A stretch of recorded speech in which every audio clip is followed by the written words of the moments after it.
اعوذ باللہ من الشیطان اللعین الرجیم بسم اللہ الرحمن الرحیم الحمد للہ رب العالمین والصلاة والسلام علی رسولہ الکریم وعلی اہل بیتہ الطاہرین واللعنۃ علی اعدائہم اجمعین اما بعد فقد قال اللہ تبارک وتعالی فی محکم کتابہ ومتقنہ وقولہ الحق بسم اللہ الرحمن الرحیم اینما تکونوا یدرککم الموت ولو کنتم فی بروج مشیدہ۔ یہ گفتگو موت کے حوالے سے پیش خدمت ہے۔ یہ بات طے ہے کہ وہ کہ جو دار فنا ہے اسے دنیا کہا جاتا ہے اور دار البقا کو آخرت کے نام سے یاد کیا جاتا ہے، اور جو بھی انسان اس دنیا میں آیا ہے وہ در حقیقت بقا کے لیے اور اسی آخرت کے لیے آیا ہے، اسے باقی رہنا ہے۔ اس دار آخرت کی طرف ہر انسان کو جانا ہے۔ اس دار آخرت تک پہنچنے کے لیے انسان چند منزلوں کو طے کرتا ہے۔ وجود پانے کے بعد جو دار بقا کی طرف پہنچنے کے جو مراحل اور جو منزلیں ہیں، ان میں پہلی منزل کا نام ہے موت۔ اور یہ بات قرآن مجید نے ایک قانون کلی کی شکل میں پیش کیا ہے کہ جو بھی اس دنیا میں آیا ہے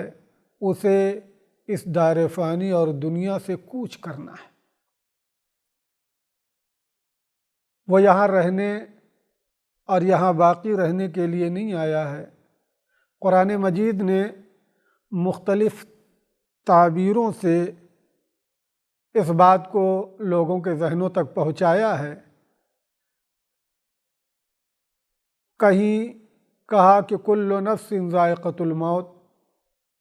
ہر نفس کو موت کا ذائقہ چکھنا ہے، ہر نفس کو موت کی آغوش میں قدم رکھنا ہے۔ یا کہیں یہ ارشاد فرمایا کہ اینما تکونوا یدرککم الموت، جس جگہ بھی تم ہو تمہیں موت پا کے رہے گی، ولو کنتم فی بروج مشیدہ، اگرچہ تم بہت مضبوط قلعوں میں بھی ہو لیکن اس کے باوجود موت آ کے رہے گی۔ اور اس قاعدے سے، اس سنت الہی سے کوئی بھی بشر مستثنی نہیں ہے۔ جب احمد مرسل نہ رہے کون رہے گا؟ یہ ایسا قانون ہے کہ جو استثناء بردار نہیں ہے۔ ہر انسان کو موت آنا ہے اور ہر انسان کو اس دار فانی سے دار بقا کی طرف کوچ کرنا ہے۔ اور اس کے لیے جو پہلا مرحلہ ہے اس کو موت کے نام سے یاد کیا جاتا ہے۔ اسی لیے بعض روایتوں میں موت کو پل سے تعبیر کیا گیا ہے۔ حالا آئیے یہ دیکھیں کہ خود قرآن مجید میں اس لفظ کو کس طریقے سے بیان کیا گیا، کتنی مرتبہ، اور اس کے معنی اور مفاہیم کو دوسرے الفاظ میں قرآن مجید نے کس انداز سے بیان کیا ہے۔ اگر لغوی اعتبار سے لفظ موت کے معنی ہم آپ دیکھیں تو لسان العرب ایک عظیم لغوی کتاب جس میں صراحتاً لکھا ہے کہ موت وہ ہے کہ جو حیات کی ضد ہے۔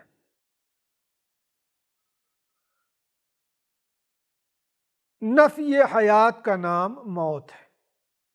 خود قرآن مجید میں یہ لفظ موت 165 مرتبہ استعمال ہوا ہے۔ مادہ موت 165 مرتبہ قرآن نے اسے استعمال کیا ہے، کہ جس کے معنی دار فانی سے کوچ کرنے کے ہیں۔ دوسرا جو لفظ قرآن نے استعمال کیا ہے، جو اس کے معنی اور مفہوم کو پہنچا رہا ہے اور ذہن انسانی کو متوجہ کر رہا ہے کہ آپ یہاں کے لیے نہیں ہیں، آپ کو یہاں سے ایک نہ ایک دن کوچ کرنا ہے، وہ دوسرا لفظ قتل ہے۔ اور قرآن مجید میں 150 مرتبہ مادہ قتل کو موت اور مرگ و میر کے معنی میں استعمال کیا گیا ہے، اگرچہ قرآن مجید میں یہ لفظ 170 مرتبہ استعمال ہوا ہے، اور بعض موارد میں لفظ قتل جہاد کے معنی میں استعمال ہوا ہے۔ دوسرا وہ لفظ کہ جس سے اس دار فانی سے کوچ کرنے کے مفہوم کو انسان درک کر سکتا، اسے قرآن مجید نے بیان کیا ہے، وہ ہے مادہ ہلاکہ۔ یہ مادہ تقریباً 68 مرتبہ قرآن مجید میں استعمال ہوا ہے، اور زیادہ تر موارد میں ہلاکہ کے معنی مرگ و میر اور موت کے ہیں، جیسا کہ سورہ غافر کی جو ہے 31ویں آیت میں اس بات کی طرف اشارہ پایا جاتا ہے۔ اگرچہ چند قرنوں میں، آخری قرنوں میں ہلاکت اس موت کو کہتے ہیں جو ذلت اور حقارت کے ساتھ ہو، لیکن خود قرآن کی نگاہ میں ہلاکت مطلق مرگ کے معنی میں بھی قرآن نے ہلاکہ کو استعمال کیا ہے۔ چوتھا وہ لفظ کہ جو اس دار فانی سے کوچ کرنے کے معنی اور انتقال اور رحلت اور ارتحال کے معنی قرآن مجید میں پیش ہو رہے ہیں، وہ ہے مادہ وفیہ، جو تقریباً 14 مرتبہ قرآن مجید میں یہ مادہ استعمال ہوا ہے۔ دیکھیے، وفا توفا کے اصل معنی یہ وفیہ سے آیا ہے، عہد و پیمان کو پورا کرنا، وفائے عہد۔ توفا کے در حقیقت توفا کے معنی بطور کامل کسی چیز کو اخذ کرنا اور لینا، اسے کہتے ہیں توفا۔ اور شاید قرآن مجید میں اس لفظ کو اس لیے استعمال کیا اس معنی میں تاکہ ذہن انسانی میں یہ بات نہ آنے پائے کہ موت یا ہلاکہ، ماتا یا ہلاکہ یا قتلا، یہ معنی در حقیقت نیست اور نابودی کے ہیں۔ نہیں، یہ نیست اور نابودی کے نہیں ہیں، بلکہ در حقیقت ایک عالم سے دوسرے عالم میں منتقل ہونا اور کوچ ہونا، یہ مراد ہے۔ پانچواں جو لفظ استعمال کیا ہے قرآن مجید نے، وہ ہے لفظ مادہ صاعقہ۔ کچھ محققین نے اس مادہ صاعقہ کے دوسرے معنی بھی بیان کیے ہیں۔ 3 معنی کا تذکرہ ذکر کیا ہے بعض لوگوں نے، ایک ہے مرگ، دوسرے ہے عذاب، تیسرے ہے آتش۔ اسے مفردات راغب میں ذکر کیا گیا ہے، اگرچہ مفردات راغب میں یہ بات بھی ذکر کی ہے کہ صاعقہ کے یہ حقیقی معنی نہیں ہے، بلکہ یہ اس کے نتائج ہیں۔ اصل صاعقہ کے معنی ایک خطرناک آواز، شدید آواز جو آسمان سے ہو، جس کے نتیجے میں موت آئے یا عذاب یا آتش۔ یہ در واقع اگر دقت کی جائے تو یہ صاعقہ کے نتائج ہیں۔ یہ تقریباً 5 لفظ کے ذریعے قرآن مجید نے ذہن انسانی کو متوجہ کیا ہے کہ تمہیں اس دنیا میں نہیں رہنا ہے، تم دار بقا کی طرف تمہیں کوچ کرنا ہے، اور اس کے لیے پہلا مرحلہ کیا ہے کہ انسان کو موت آ جائے۔ میں نے موت کے لغوی معنی آپ کے سامنے ذکر کیے کہ موت کے لغوی معنی در حقیقت نفی حیات اور ضد حیات سے جسے اہل لغت نے تعبیر کیا ہے، لیکن واقعاً موت کسے کہتے ہیں؟ اگر دقت کریں تو ہر انسان کی حقیقت روح سے ہے، اگرچہ انسان مرکب ہے جسم اور روح سے، لیکن حقیقت انسانی کا تعلق روح سے ہے۔ یہی روح اس جسم سے نکل جائے تو اسی کو موت سے تعبیر کیا جاتا ہے، اور روح بدن سے خارج ہو جائے تو اسے موت سے تعبیر کیا جاتا ہے۔ میں آگے آپ کے سامنے ذکر کروں گا کہ موت اور خواب میں کیا فرق ہے، اور یہ بات طے ہے کہ پروردگار نے اس امر مہم کے لیے فرشتوں کو معین کیا ہے۔ اور اگر قرآن مجید کی آیات میں اگر آپ توجہ کریں تو بعض آیات میں نسبت قبض روح کی پروردگار کی طرف ہے، بعض آیات میں قبض روح کی نسبت ملک الموت کی طرف ہے، اور بعض آیات میں قبض روح کی نسبت دیگر فرشتوں کی طرف ہے۔ لیکن اگر ذرا سا دقت کیا جائے، جسے صاحب المیزان علیہ الرحمہ نے بیان کیا ہے، وہ یہ ہے کہ در واقع ملک الموت کہ جن کو پروردگار نے قبض روح کے لیے معین اور مشخص کیا ہے، اور ان کے ساتھ دیگر فرشتے بھی رہتے ہیں، یہ در واقع فرمان الہی کو اجرا کرتے ہیں۔ یہ پتہ چلا کہ در واقع جو وہ فرشتہ کہ جسے ملک الموت کے نام سے یاد کیا جاتا ہے وہ جناب عزرائیل ہیں۔ اسی لیے چونکہ آخرت کے لیے موت پہلی منزل ہے، شاید جتنے بھی انبیاء کرام جناب آدم سے لے کر ہمارے اور آپ کے آخری نبی حضرت محمد مصطفیٰ صلی اللہ علیہ وآلہ وسلم تک جتنے بھی انبیاء آئے، سب نے ہمیشہ ذہن انسانی کو اس بات کی طرف متوجہ کرایا کہ تمہارا مقصد آخرت ہے، تم دنیا کے لیے پیدا نہیں کیے گئے ہو، اور اسی لیے بار بار موت کو یاد دلاتے رہے۔ انبیاء کرام کی سیرت اور اولیاء عظام کی سیرت میں یہ ہے کہ وہ بار بار لوگوں کو اصل مقصد کی طرف متوجہ کراتے رہے۔ اسی لیے آپ دیکھیے کہ خود ہمارے اور آپ کے آخری نبی نے سب سے سمجھدار اور ہوشیار فرد اس کو سمجھا ہے، اس کو سب سے ہوشیار فرد بتایا ہے کہ جو ہمیشہ موت کو یاد رکھتا ہے، جو سب سے زیادہ موت کو یاد رکھتا ہو۔ روایت کے جملے ہیں اکیس الناس من کان اشد ذکرا للموت، سب سے ہوشیار وہ شخص ہے جو سب سے زیادہ موت کو یاد رکھتا ہے۔ درحال کہ مومن کے لیے وہ روایت مشہور ہے، المؤمن کیس، مومن ہوشیار ہوتا ہے، لیکن ان مومنین میں سب سے زیادہ ہوشیار، سب سے زیادہ سمجھدار وہ ہے کہ جو زیادہ سے زیادہ موت کو یاد رکھے۔ یا اس کے علاوہ دیگر انبیاء کرام کی سیرت میں بھی ملتا ہے، بالخصوص مولا کائنات علی بن ابی طالب علیہ السلام کا وہ معروف جملہ کہ جسے جو ہے آپ نے بیان کیا ہے کہ اکثروا ذکر الموت، زیادہ سے زیادہ موت کو یاد کرو، فَإِنَّهُ حَادِمُ اللَّذَّاتِ، موت وہ ہے کہ جو دنیاوی لذتوں کو ختم کرنے والی ہے، حائل بینکم و بین الشہوات، صرف موت کو یاد رکھو تو خواہشات نفس سے انسان محفوظ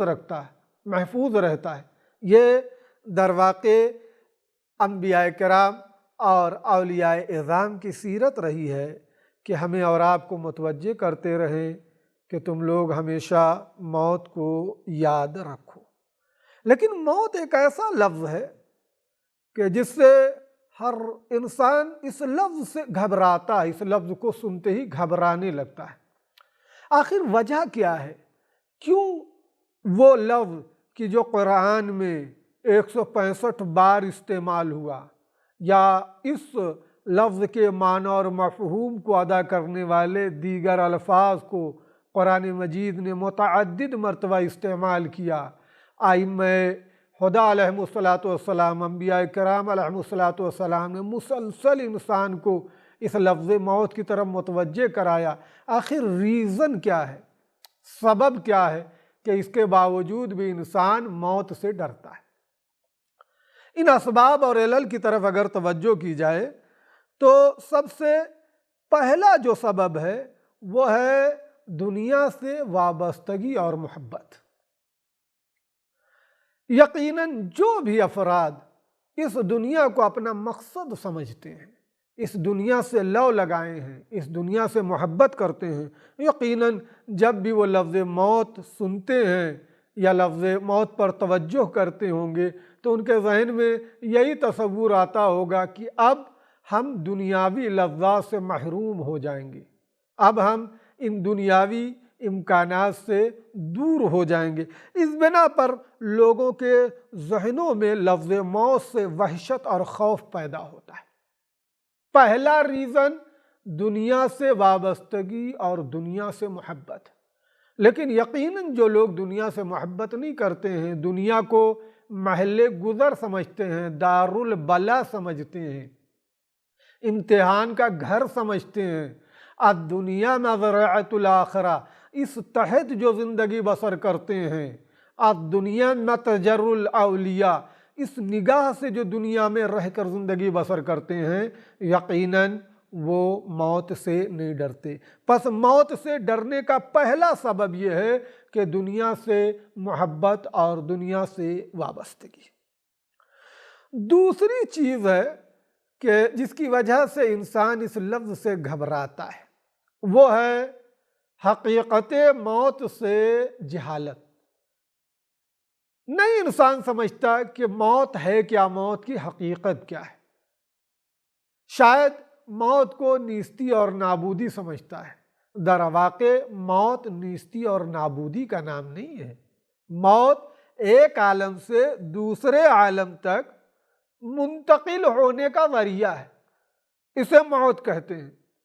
لیکن بہت سے لوگ چونکہ اس کے حقیقی معنی سے واقف نہیں ہیں، جیسا کہ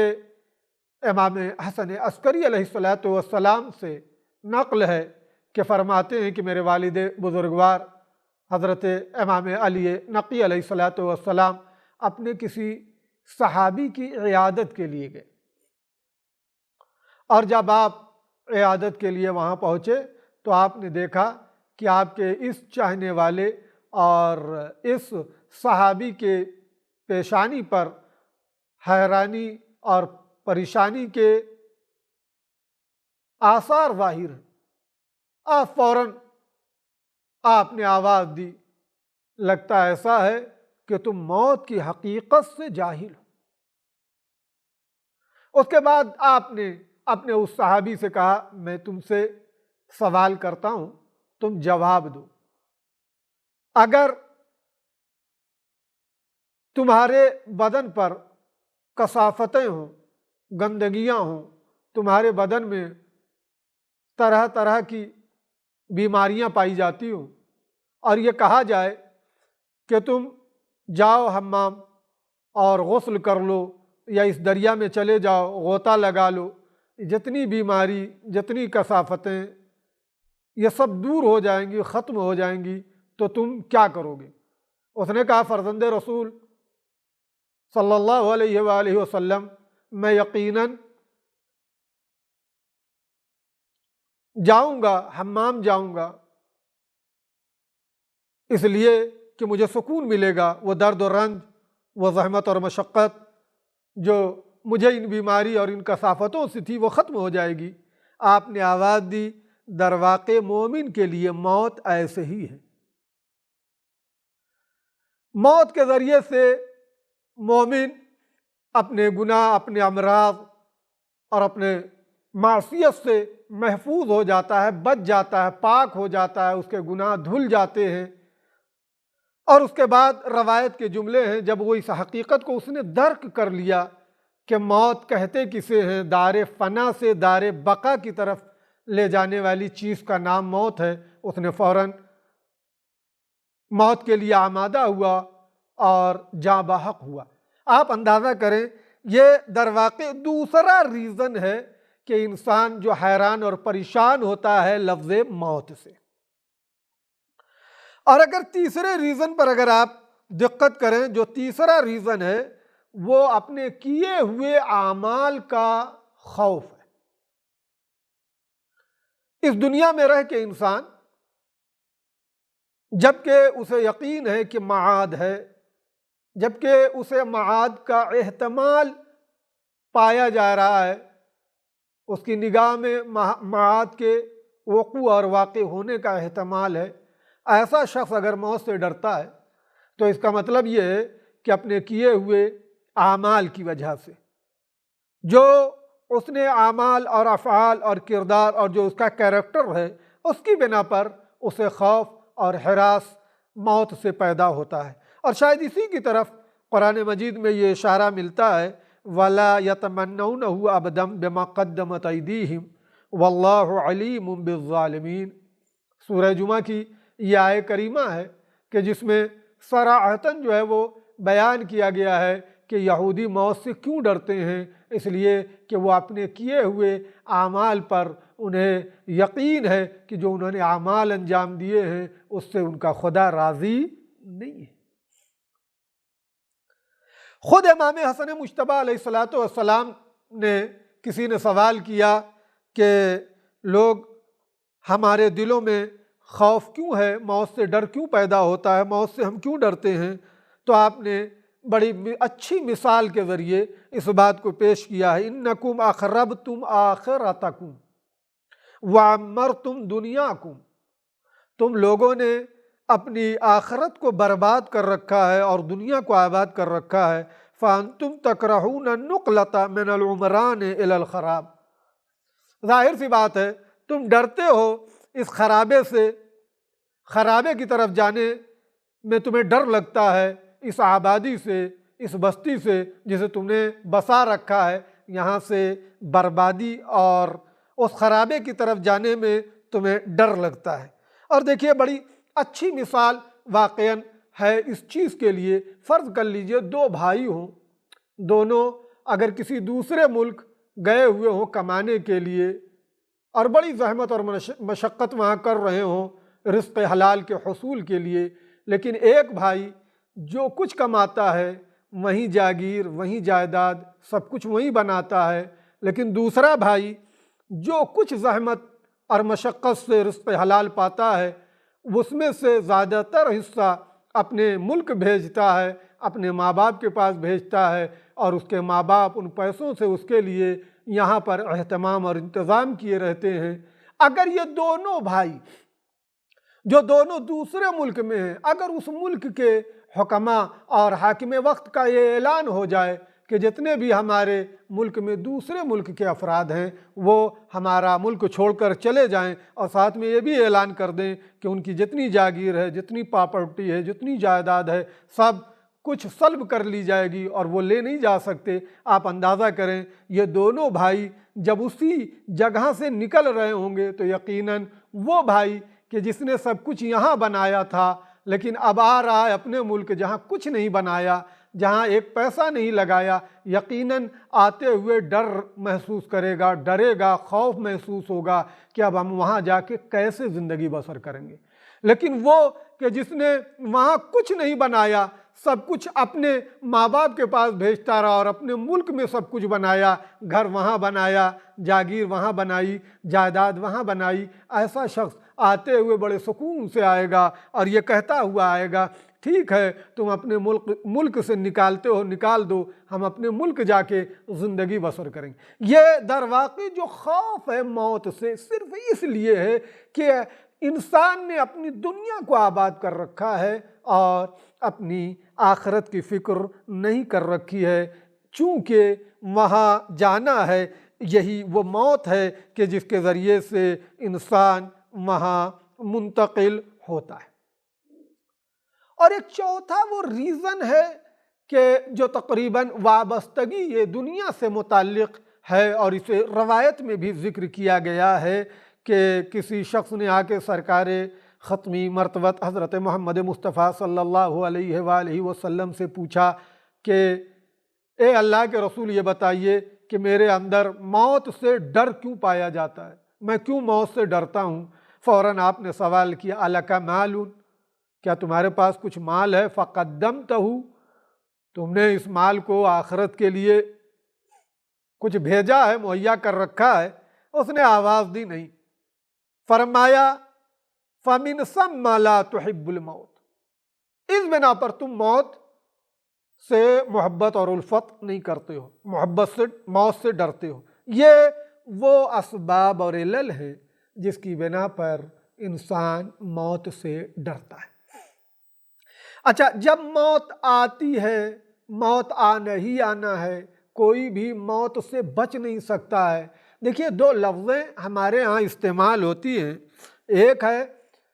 احتضار،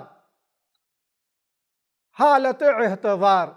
یہ وہ لفظ ہے جو معمولاً ایسے موقع پر استعمال کیا جاتا ہے کہ جب انسان کی روح نکلتی ہے تو روح نکلنے میں کچھ وقت لگتا ہے۔ اس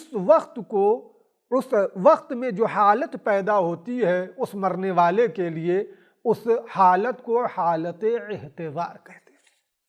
اور اس شخص کو کیا کہتے ہیں؟ محتضر کہتے ہیں۔ کیوں آخر اس کو محتضر کہا جا رہا ہے، یا اس حالت کو حالت احتضار سے کیوں تعبیر کیا جا رہا ہے؟ اگر آپ دقت کریں تو شاید اس کی وجہ یہ ہو کہ چونکہ بہت سے چیزیں اس کے سامنے حاضر ہوتی ہیں، اور انشاءاللہ اس بخش کو آپ کے سامنے ذکر کیا جائے گا کہ کون کون سی چیزیں موت کے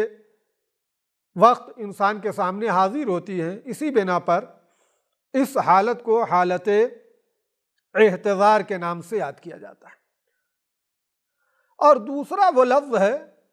کہ جس کو سکرات موت کے نام سے یاد کیا جاتا ہے۔ خود قرآن مجید میں اس لفظ کو ذکر کیا گیا ہے، سورہ قاف کی 19ویں آیت میں۔ حالا سکرات الموت کسے کہتے ہیں؟ سکرات الموت، دیکھیے، چونکہ انسان سختی اور پریشانی میں رہتا ہے، اور اس سختی اور پریشانی کی وجہ سے انسان کی عقل مغلوب ہو جاتی ہے، اس بنا پر ایسی حالت کو سکرات الموت کے نام سے یاد کیا جاتا ہے۔ حالانکہ یہ دو لفظیں ہیں، ایک ہے حالت احتضار اور ایک قرآنی لفظ ہے کہ سکرات الموت، جو موت سے مربوط بحثوں میں، اس لیے اس کو میں نے آپ کے سامنے ذکر کیا ہے۔ اب آئیے، جب انسان جان دینے کی حالت میں ہوتا ہے، وہ کہ جو حالت احتضار میں ہے، اور ظاہر سی بات ہے بہت سے اعمال اور اس کے عقیدے، مال، منال، دولت، ثروت، اور بالخصوص جو افراد بیٹے کی شکل میں سب سامنے آتے ہیں، ایک احتضاری کیفیت ہوتی ہے۔ دیکھیے، ذرا سا دقت کیجئے، اس حالت میں قدر مسلم ہے کہ ائمہ ہدیٰ علیہم الصلاۃ والسلام اور سرکار ختم مرتبت حضرت محمد مصطفیٰ صلی اللہ علیہ وآلہ وسلم بھی تشریف لاتے ہیں۔ ظاہر سی بات ہے، یہ وہ نورانی شخصیتیں، یہ کریم اور پاک و پاکیزہ شخصیتیں جب اس مرنے والے کے سامنے آتی ہیں تو یہ اس کے آرام اور سکون کا سبب بنتی ہے۔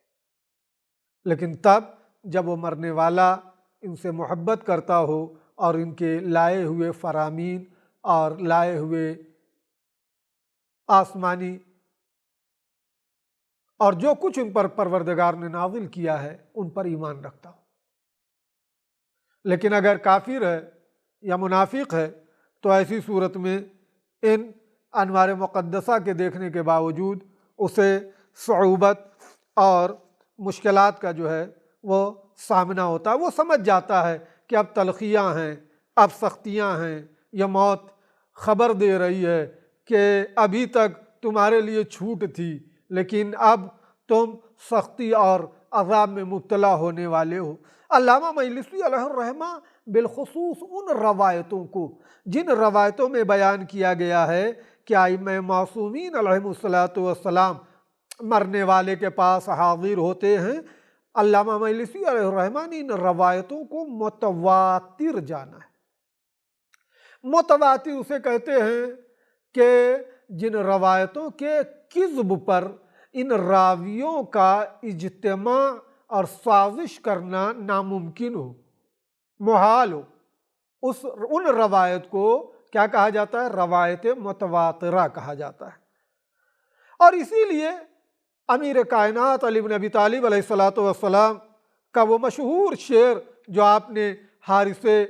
حمدانی کو مخاطب کر کے آواز دی ہے، یا ہارو حمدانہ من یمت یرنی من مؤمن او منافق قبلا۔ یقیناً اس میں کوئی شک نہیں کہ جو فرشتے ملک الموت جب حاضر ہوتے ہیں اور وہ فرشتے ائمہ معصومین علیہم السلام کے کاملاً مطیع اور فرما بردار ہیں، یقیناً حضرت مومنین کے لیے یہی سفارش ان سے کرتے ہیں کہ ان کی روح کو بہت ہی رفق و مدارہ اور مہربانی سے قبض کرو، اور ایسا ہی یقیناً فرشتے کرتے ہوں گے اور کرتے ہیں۔ کیوں؟ اس لیے کہ وہ ائمہ معصومین علیہم السلام کے کاملاً مطیع و فرما بردار۔ ایک سوال آپ کے ذہن میں یقیناً آ رہا ہوگا کہ جب ائمہ معصومین علیہم السلام آتے ہیں تو ظاہر سی بات ہے اس کے اعمال، اس کے کردار، اس کے افعال یقیناً جاکنی کے عالم میں قبض روح میں ان کا ایک خاص اثر پایا جاتا ہے۔ انسان جتنا مومن پرہیزگار متقی ہوتا ہے اس کی روح کے قبض ہونے میں اتنی سہولت اور آسانی ہوتی ہے۔ لیکن ایک آپ کے ذہن میں ایک دوسرا سوال آ رہا ہوگا کہ آخر اتنی بڑی دنیا، یہ ایک ملک الموت جناب عزرائیل، فرشتے ملک الموت، یہ کہاں کہاں روح قبض کرتے ہوں گے؟ تو دیکھیے یہ سوال خود سرکار ختمی مرتبہ حضرت محمد مصطفیٰ صلی اللہ علیہ وآلہ وسلم جب معراج پر آپ گئے تو آپ نے خود ہی ملک الموت سے پوچھ لیا، اور ملک الموت نے یہ صرف اس لیے آپ نے سوال کیا تاکہ ہم تک اور آپ تک پہنچانے کے لیے کہ دیکھو جس فرشتے کو پروردگار نے ملک الموت بنایا ہے، اس فرشتے کو پروردگار نے اتنی طاقت و قدرت دی ہے۔ خود فرشتے ملک الموت کا بیان ہے، میرے سامنے دنیا ایسے ہے جیسے کسی انسان کے ہاتھ پہ کوئی سکہ ہو، اور میرا اتنا تسلط ہے اس دنیا پر، اتنا اشراف ہے کہ میں ایک دن ہر گھر 5 بار جاتا ہوں، رفت و آمد 5 مرتبہ ملک الموت فرشتے کی ہوتی ہے۔ آپ ذرا اس سے اندازہ کریں کہ ملک الموت کو تسلط پروردگار نے کس قدر دے رکھا ہے۔ حالا اب ایک سوال ہے کہ جب ملک الموت روح قبض کرتے ہیں تو ظاہر سی بات ہے روح قبض کرنے میں ایک ہے مومن کی روح، ایک ہے غیر مومن کی روح۔ ابھی میں نے آپ کے سامنے ذکر کیا ہے کہ موت کے وقت ایک وہ شخصیت جو بزرگ نورانی شخصیتیں جو حاضر ہوتی ہیں وہ ائمہ خدا علیہم السلام، اور جیسے جیسے انسان کے اعمال اور اس کے افعال اور اس کا کردار اچھا ہوتا ہے اسی اعتبار سے ائمہ معصومین علیہم السلام آتے ہیں۔ لیکن موت جب قبض روح فرشتہ کرتا ہے تو اس قبض روح میں جو اذیت اور جو کرب اور جو تکلیف اور جو بے چینی ہے، آخری بات اس سلسلے کی اور اپنے اس جلسے کو پائے تکمیل تک پہنچانا چاہتا ہوں، وہ یہ کہ جب بھی فرشتے روح قبض کرتے ہیں تو یقیناً اگر مومن ہے تو اس کی روح بڑی آسانی اور سہولت سے فرشتے قبض کرتے ہیں۔ خود قرآن مجید میں اس سلسلے میں آیات نے اشارہ کیا ہے۔ سورہ نحل کی آیت ہے کہ الذین تتوفاہم الملائکۃ طیبین یقولون سلام علیکم، اللہ اکبر، ادخلوا الجنہ بما کنتم تعملون۔ یہ فرشتے جب صاحبان ایمان کے پاس حاضر ہوتے ہیں جو طیب ہیں، پاک و پاکیزہ ہیں، تو ان پر درود اور سلام سلامتی کے ساتھ آتے ہیں۔ یا اسی طریقے سے دوسری اگر منافقین ہیں، اگر کفار ہیں، مشرکین ہیں، تو خود سورہ انفال کی آیت یہ آواز دے رہی ہے جب ان کے پاس فرشتے آتے ہیں تو ایسا ہوتا ہے کہ جیسے ہی وہ ان کو دیکھتے ہیں وہ ان کے چہرے بن جاتے ہیں اور وہ عذاب کا ذائقہ محسوس کرنے لگتے ہیں۔ وَلَوْ تَرَى اذ یتوفی الذین کفروا الملائکہ یضربون وجوہہم وادبارہم وذوقوا عذاب الحریق۔ یا اس کے علاوہ اگر خود سرکار امام جعفر صادق علیہ السلام کی روایت ہے، آپ سے کسی نے پوچھا صف لنا الموت، اے فرزند رسول آپ ہمارے لیے موت کی توصیف کیجئے، آپ نے فرمایا کہ للمؤمن کعطیب ریح یشمہ، کہتے ہیں مومن کے لیے قبض روح ایسے ہے کہ جیسے وہ کسی خوشبودار چیز کو سونگھ رہا ہو، اور سونگتے ہی تھکاوٹ، خستگی، درد اور الم، رنج سب کچھ دور ہو جاتا ہے۔ لیکن جب کافر کے لیے یہی ملک الموت حاضر ہوتے ہیں تو موت کافر کے لیے کیا ہے؟ کہتے ہیں کلسع الافاعی ولدغ الاقارب او اشدہ، یہ ایسے ہے کہ جیسے سانپ یا بچھو ڈس لے، اور اس سے سخت یا اس سے سخت اور اس سے زیادہ شدید درد اور زہر کا جو اثر اور جو رنج ہوتا ہے وہ انسان کو موت سے محسوس ہوتا ہے۔ پس یاد رکھ لیجئے، اگر ہم آپ چاہتے ہیں کہ ہمارا مرنا اور ہمارا اس دار فانی سے کوچ کرنا آسانی اور سہولت کے ساتھ ہو، بہت ہی نرم اور محبت اور ملائمت کے ساتھ ہو، تو ہمیں چاہیے کہ ہم اپنے کو پاک و پاکیزہ بنائیں، گناہوں سے دور رہیں، اور اگر ان گناہوں میں انسان اور معصیت میں گرفتار ہو جاتا ہے تو بھی روایتوں کے یہ فقرے ہیں کہ یہ جو انسان مریض ہوتا ہے مرض طولانی کی وجہ سے، یہ در واقع یہ مرض کفارہ قرار پاتے ہیں، اور یہ موت کی جو تکلیف اور جو سختیاں ہیں، بڑی مشکل سے جو روح قبض ہوتی ہے، یہ در واقع اس گناہ کے لیے کفارے کی حیثیت رکھتے ہیں۔ لذا مومن اگر سختیوں کے ساتھ مومن کی روح قبض ہوتی ہے، یہ در واقع روایت کے آئینے میں یہ اس کے لیے کفارہ ہے، اور اگر مومن پاک و پاکیزہ اور طیب و طاہر ہے تو اس کی روح ایسے قبض ہوتی ہے جیسے خوشبو سے پھول۔ یہ بہت ہی مختصر موت کے حوالے سے چند باتیں آپ کے سامنے ذکر کی گئی ہیں۔ اسی موت کو، اسی نیند کو، اسی خواب کو موت اصغر کے نام سے یاد کیا جاتا ہے۔ موت اور خواب میں ایک فرق جو واضح ہے وہ یہ ہے کہ دیکھیے موت میں بھی روح قبض ہوتی ہے اور خواب میں بھی روح بدن سے نکلتی ہے، لیکن فرق اتنا ہے کہ جب موت آتی ہے تو روح پلٹتی نہیں ہے، لیکن جب خواب میں جو روح نکلتی ہے یہ روح پلٹ کے اسی بدن میں آ جاتی ہے۔ اسی طرف خود قرآن مجید میں بھی اشارہ ملتا ہے، اور صراحتاً اس بات کی طرف قرآن مجید نے بھی اشارہ کیا ہے کہ جو سورہ زمر کی 42ویں آیت ہے کہ اللہ یتوفی الانفس حین موتها واللتی لم تمت فی منامها فیمسک التی قضی علیہ الموت ویرسل الاخری الی اجل مسمی۔ یہ در واقع سورہ زمر کی 42ویں آیت ہے کہ جس میں صراحتاً یہ بیان کیا گیا ہے کہ خواب کے وقت روح کا رابطہ کاملاً جسم سے منقطع نہیں ہوتا ہے، اسی بنا پر خواب کو بھی موت اصغر سے یاد کیا گیا ہے۔ یہ موت کے حوالے سے چند جو عنوان پر مختصر گفتگو پیش کی گئی ہے، یہ در واقع اس لیے ہے کہ ہم درک کریں کہ موت آخرت کا پہلا زینہ ہے، اور آخرت تک پہنچنے کے لیے پہلی منزل کا نام ہے موت۔ وآخر الدعوان ان الحمد للہ رب العالمین۔